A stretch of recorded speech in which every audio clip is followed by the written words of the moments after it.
kalau kita dorong aja pendidikan kita ini seolah-olah yang jelek aja, kenapa nggak kita angkat yang bagus? Saya lebih setuju itu. Mari kita angkat pendidikan kita yang baik, banyak yang baik. Malah kenapa nggak kita uji coba sekarang? Ada apa mengurangi bahwa UN ini positif, perlu jujur. Ya, sebelum kita lanjutkan Pak Valentino, kita terima dulu telepon yang satu ini. Ya, halo, selamat pagi. Selamat pagi. Silakan Pak, dengan siapa, di mana Pak? Ya, silakan Pak Irfan.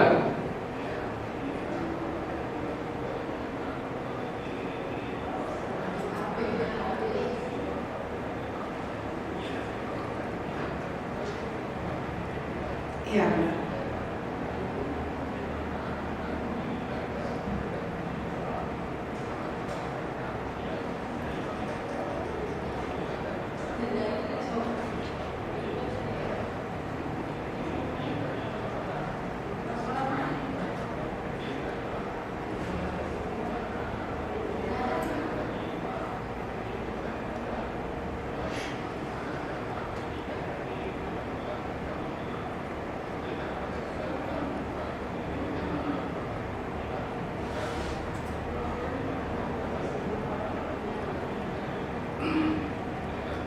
Ya, mungkin dari Ibu dulu, dari Pak Irfan ini. Ya, silakan Ibu Afira dulu. Ya, terima kasih Pak. Jadi untuk kegiatan di sekolah ya, kegiatan siswa, jadi dengan tidak menentukan seperti UN ya, tidak mengurangi kegiatan kita atau program yang kita lakukan di sekolah seperti itu. Malahan perlu saya informasikan, ini kan libur ya, Pak ya, tanggal Kamis Jumat. Kita malah masih mengundang anak-anak untuk menjaga iramanya supaya hari Senin itu masih tetap oke. Jadi kita tetap melakukan simulasi itu di hari Kamis dan Jumat, tetap hadir ke sekolah. Jadi memang tidak ada mengurangi gitu ya, mengurangi kualitas anak-anak untuk tetap belajar gitu. Amin. Untuk programnya seperti saya sampaikan bahwa program target kurikulum itu kan pasti ada ya untuk kelas 9. Itu kita tuntaskan. Jadi untuk di SMP Siti Hajar itu Pak, jadi kita tuntaskan 1 semester, kita kejarkan sampai nanti ujian sekolah kemarin. Kemudian itu kita sudah melakukan kegiatan seperti ini. Masa sih kami udah capek didik 3 tahun ditentukan dengan ujian 3 hari, terus anak kami KO atau menang gitu. Jadi teman-teman guru merasa kami kok gak dihargain sama sekali gitu. Sekarang udah dibalik, menentukan lulusan itu Anda melalui proses penilaian setiap melalui proses pengamatan setiap saat. Itu saya pikir teman-teman itu merasa lebih berharga sih, justru gairah mereka muncul gitu untuk memberikan mereka gitu. Ini suatu fakta dari Siti Hajar, dan bukan hanya Siti Hajar, sekolah lain juga begitu, tambah gairah gitu. Karena mereka semacam, kalau dalam tanda kutip lah, kalau selama ini kami dikangkangin dalam tanda kutip, kami yang ngajar 3 tahun masa 3 hari enggak lah. Iya, tanggapan sekarang menulangin ke kami, banyak luar biasa kayak gitu ya Bu. Iya, jadi karena pemerintah kan yang tahu anak-anak itu kan kita di sekolah, guru-guru seperti itu.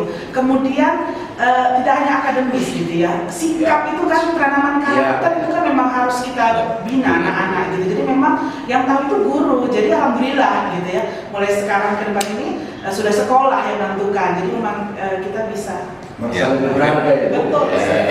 Ya, sebelum dilanjutkan Pak Valentino, kami mengundang para pendengar untuk memberikan saran dan usul untuk menyampaikan atau mungkin berinteraksi langsung dengan para narasumber kami melalui telepon 061 846 846 3133 atau melalui SMS 0811 616 943 0811 616 943. Ya, sebelum kita lanjutkan, kita dengarkan dulu sebuah lagu berikut ini.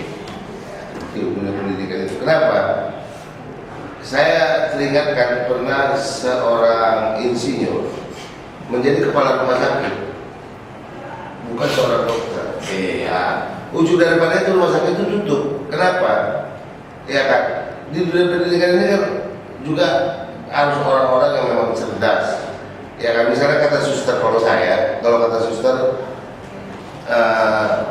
dok yang pasien waktu buat apa, 1 hari pasien ini menerima 30 flash namanya infus. Saya bilang berarti suster ini pagi-pagi tadi minum infus bukan minum teh manis.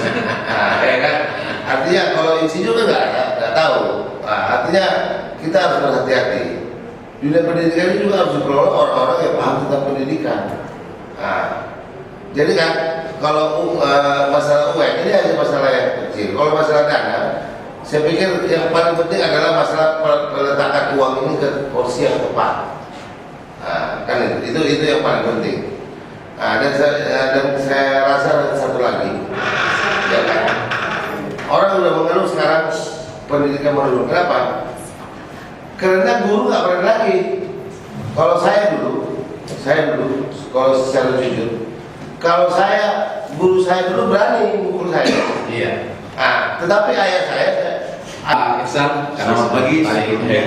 Mohon maaf karena saya baru dikabari kebetulan ketua komisi B sedang berada di luar kota, Pak Suryanto. Lalu saya didelegasikan dan tadi baru telepon jam 8 oleh saudara ketua dan bisa dibayangkan harus sampai Pak Iksan dari komisi B anggota DPRD Kota Medan. Ya, sebelumnya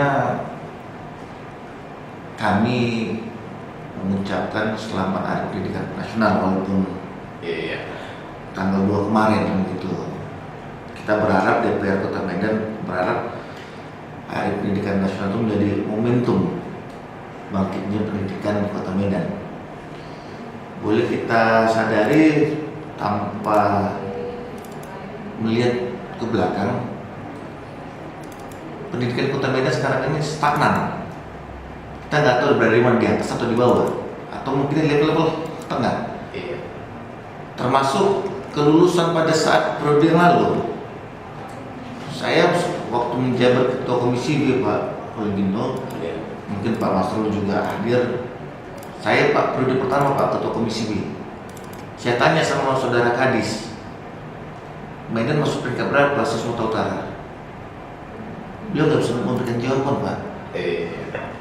Beliau tidak bisa memberikan jawaban yang membuat kami puas, walaupun manusia bukan diciptakan untuk alat memuas. Nggak bisa, Pak. Tingkat SMP kami tanya nggak bisa, tingkat SMA nggak ada. Jadi gimana? Gimana tolak ukur mau kita jadikan Medan ini sebagai gudangnya pendidikan? Kalau seorang kepala dinas saja tidak memiliki data. Satu. Yang kedua, banyaknya persoalan muncul di UPT yang pemecatan dilakukan oleh kepala sekolah pada guru-guru. Terakhir Pak Masrul juga ada, Pak. Pada saat itu kami undang mewakili, dan beliau seorang Pak Marasuta tidak pernah hadir, Pak. Diundang oleh saudara komisi B. Kita nggak tahu alergi beliau sama kita. Jadi saya melihat di sini perlu ada pembenahan yang secara mendalam, baik SDM-nya, sumber daya manusianya. Jangan lagi orang-orang di pendidikan yang sifatnya mencari keuntungan. Mereka ini adalah orang-orang yang diberikan ilmu untuk memberikan yang diberikan kesempatan memberikan ilmu kepada orang banyak, gitu loh, Pak. Jadi harusnya orang-orang yang di dinas pendidikan ini adalah orang yang memang paham gitu loh. Termasuk paham dalam mengartikan Medan rumah kita. Sebagai slogannya Pak Elin, Pak Ahyar, ini kan juga harus paham. Saya pernah bertanya sama saudara Kadis, apa makna Bapak memaknai Medan rumah kita dalam konteks pendidikan? Nggak bisa jawab, Pak. Iya. Itu dia. Nggak bisa jawab.